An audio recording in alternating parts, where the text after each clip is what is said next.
सवाल होगा पहले राजकुमार भाटी जी से कि ये जो भाईजान चल कर आए हैं, जो 80 का लक्ष्य है भारतीय जनता पार्टी का, उसमें उसको सहूलियत देने के लिए आए हैं क्या? जब पीडीए के बनाम पीडीएम बन गया है तो ऐसे में तो चारों खाने चित हो गए आप।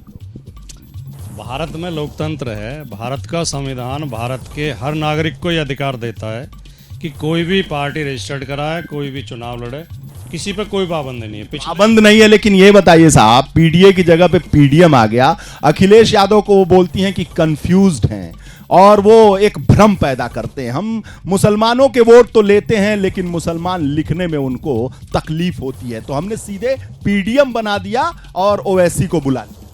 नकल हमेशा उस माल की होती है जो अच्छा होता है, जिसके चाहने वाले ज़्यादा होते हैं, जिसकी लोकप्रियता ज़्यादा होती है। जिसे बाजार में न पूछ रहा हो कोई, उसके कभी नकल होती है?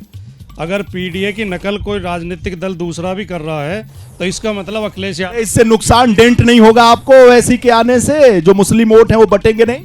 ये आपकी इच्छा हो सकती है लेकिन ये सच्चाई नहीं है। अब आपकी इच्छा क्या है ये तो मुझे पता नहीं। कोई नुकसान नहीं होगा। कितने लोग पिछले लोकसभा चुनाव में 600 पार्टियां, रजिस्टर्ड पार्टियां चुनाव लड़ी थी उत्तर भारत में लोकसभा का। अरे आपकी सहयोगी हैं, इतने हल्के में क्यों ले रहे हैं आप उन्हें? जब बिखर गई तो आप उन्हें हल्के में ले रहे हैं, ये आपका सुझाव? तकलीफ है क्या?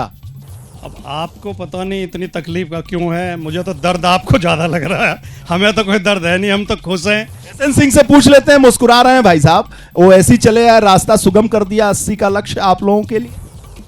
देखिए, भारतीय जनता पार्टी तो अपने विकास के दम पर आगे बढ़ रही है और इस विश्वास के साथ आगे बढ़ रही है कि जैसे मोदी जी के नेतृत्व में भारत का विकास हुआ, जैसे अंत्योदय की परिकल्पना को पूरा किया गया, जैसे किसी को के घर में उजाला किया गया, किसी को उज्ज्वला दिया गया, किसानों को सम्मान निधि दिया गया और गरीबों का मकान बनाया गया। ईडी सीडी से भी लड़ रहे हैं आप लोग, ऐसा नहीं है?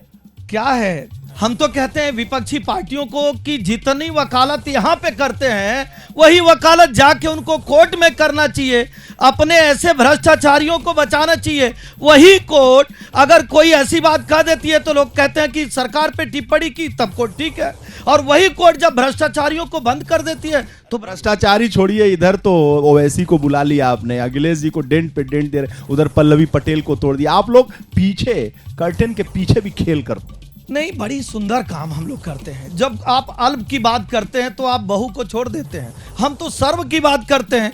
जब आप अल्प की बात करते हैं तो उसी समय आप चुनाव हार जाते हैं। और आप देखे होंगे दोनों लोगों का आज बयान आता है कि हमने मुसलमानों का सर्वाधिक कार्य किया, हमारी जहां जहां सरकार है हम मुसलमानों का सर्वाधिक कार्य किए। अरे हम तो कहते हैं हम सबका कार्य किए साहब, सबका। आप लोग बहुत काम करते हैं। देखिए, चौधरी साहब से पूछ लेता हूं। चौधरी साहब, मायावती जी की ये जन्मभूमि है और जिस तरीके से मायावती जी की बड़ी कोशिश रहा कि साथ में आ जाएं, लेकिन मायावती जी आई नहीं, तीसरा मोर्चा। तो ये एक तो मायावती जी का फ्रंट, दूसरा ये ओवैसी साहब का फ्रंट, तो भाजपा के लिए सारा रास्ता आप लोग बना रहे हैं क्या? देखिए, इस कैमरे को अगर आप थोड़ा टर्न करेंगे चारों तरफ तो ये जो ऊंची ऊंची इमारतें सब मायावती ने दिया। पहले ये बताइए, इस चुनाव की बात करिए कि जो खेल है, जिस तरीके से विपक्ष को डेंट किया जा रहा है, विपक्ष में बिखराव है, उसका फायदा भाजपा को नहीं मिलेगा? मैं बोलूं या आपके शब्द बोलूं? आप अपनी इच्छा बोलिए। मैं अपनी इच्छा बता रहा हूं। इस गौतम बुद्ध नगर को गौतम बुद्ध नगर नाम देने वाली बहन कुमारी मायावती जी, इस गौतम बुद्ध नगर नोएडा को विश्व स्तर पर चमकाने वाली बहन कुमारी मायावती जी, फार्मूला 1 रेस भारत में पहला ट्रैक नोएडा में बसा, बगैर 1 रुपये खजाने के नोएडा से आगरा तक का एक्सप्रेस वे, भारत में जब एक्सप्रेस वे बनते नहीं थे तो बहन कुमारी मायावती जी ने बनाया। आज मोदी जी जिस जेवर एयरपोर्ट को बनाने में पूरी सरकार लगी हुई है, उसकी डीपीआर बहन कुमारी मायावती जी ने बनाई और उसका शुभारंभ बहन कुमारी बहन जी ने सब कुछ किया। पार्क भी बनाए, मूर्तियां भी लगाई, लेकिन यहाँ तो बहन जी को वोट मिलता नहीं है। लोकसभा के कैंडिडेट तो देखिए भाजपा के लोग जीत रहे हैं, तो जनता मानती नहीं है कि बहन जी ने कुछ किया। मुझे तो बोलने दीजिए, ये दोनों गठबंधन बहन जी से डरे हुए हैं। दोनों गठबंधन बहुत तेज है क्या बहन जी? मतलब बहुत हावी है मामला। सुन तो लीजिए, इस देश में अगर कोई कॉन्फिडेंट नेता है तो वो बहन कुमारी मायावती जी हैं। अपने दम पर 500 मोदी की लहर की जगह पे बहन जी की लहर चल रही।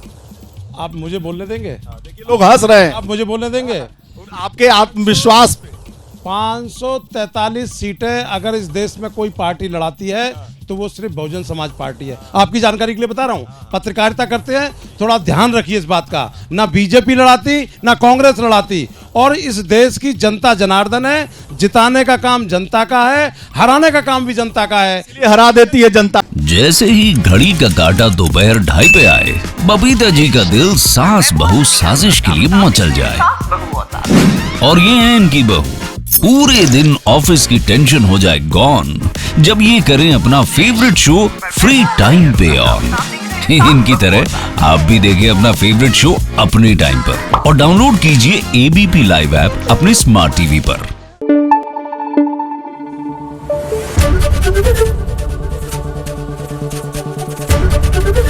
एबीपी न्यूज आपको रखे आगे।